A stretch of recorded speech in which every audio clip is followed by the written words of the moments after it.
Hello and welcome to Grief Talks with Zen Jen. I'm Zen Jen, and this episode speaks to something that many of us need to take note of: child and adolescent grief.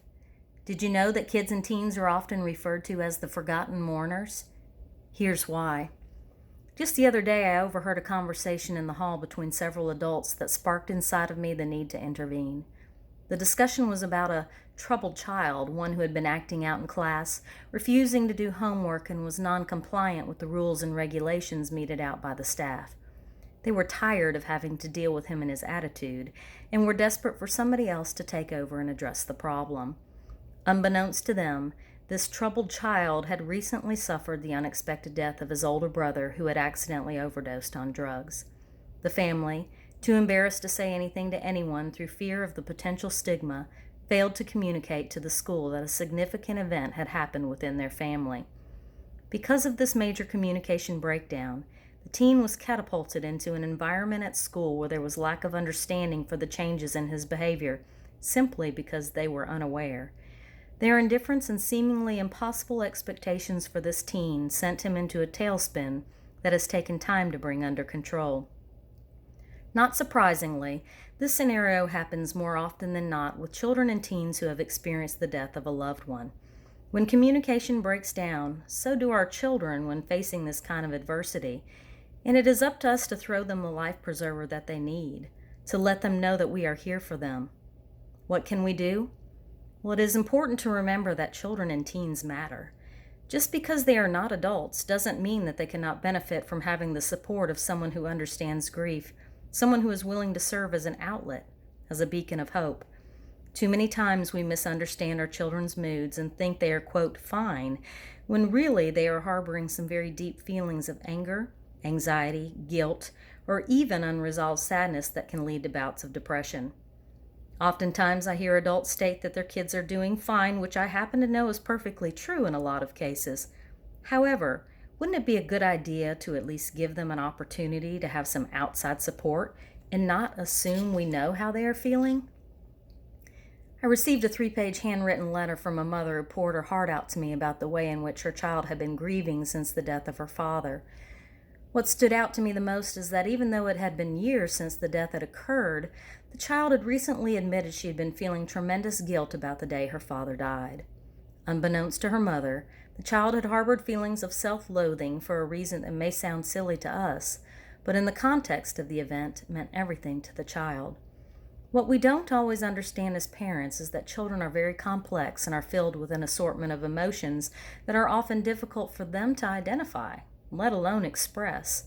In this case, the child felt guilty because she had asked to stop at a fast food restaurant for something to eat on the way to the hospital to see her father, and when they arrived, her father had just died. They missed it. They weren't there, and that is when the seed was planted in this small child that it was, quote, her fault. This is not an unusual story when children are involved. Many times I have heard about kids who feel like their loved one died because they were bad in school, didn't pray hard enough, or chose to go do something fun on the day of the death and weren't present when they died. Guilt runs rampant through their minds as they wonder what they could have done differently, which often results in sleepless nights and underlying anxiety that can come across as severe irritability or depression.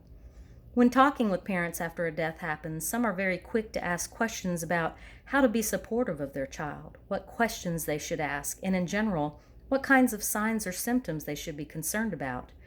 Other parents quickly discount grief support and state that their child is fine, that they are doing well and handling things with no problems.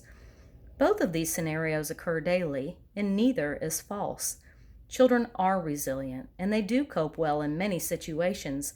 However, I always try to remind parents that even though outwardly everything may look okay, sometimes we don't know what may be festering inside, and it can't hurt to offer support and let them know that there are people available for them to validate their feelings and let them know that they matter. In the opening example is the case of a mother who was vigilant, present, and encouraged communication, yet it was years before the child was able to identify and vocalize her feelings of guilt and shame. I feel confident that it was because this mother created a safe environment for her child and showed her it was okay to discuss her father that this information finally came to light. Once it was out in the open, the healing could begin as she processed the events from that day. We cannot take away children's feelings and we cannot fix their grief, but we can listen and provide moments and opportunities to make things better.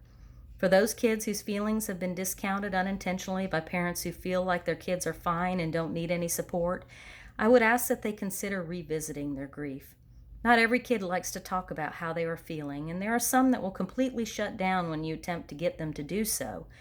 However, providing them the opportunity to share and discuss how they have been feeling will go a long way toward their healing. I have worked with kids and teens of all ages, and most have told me that though they are sad and miss the person who died, they really appreciate having someone to talk to about it.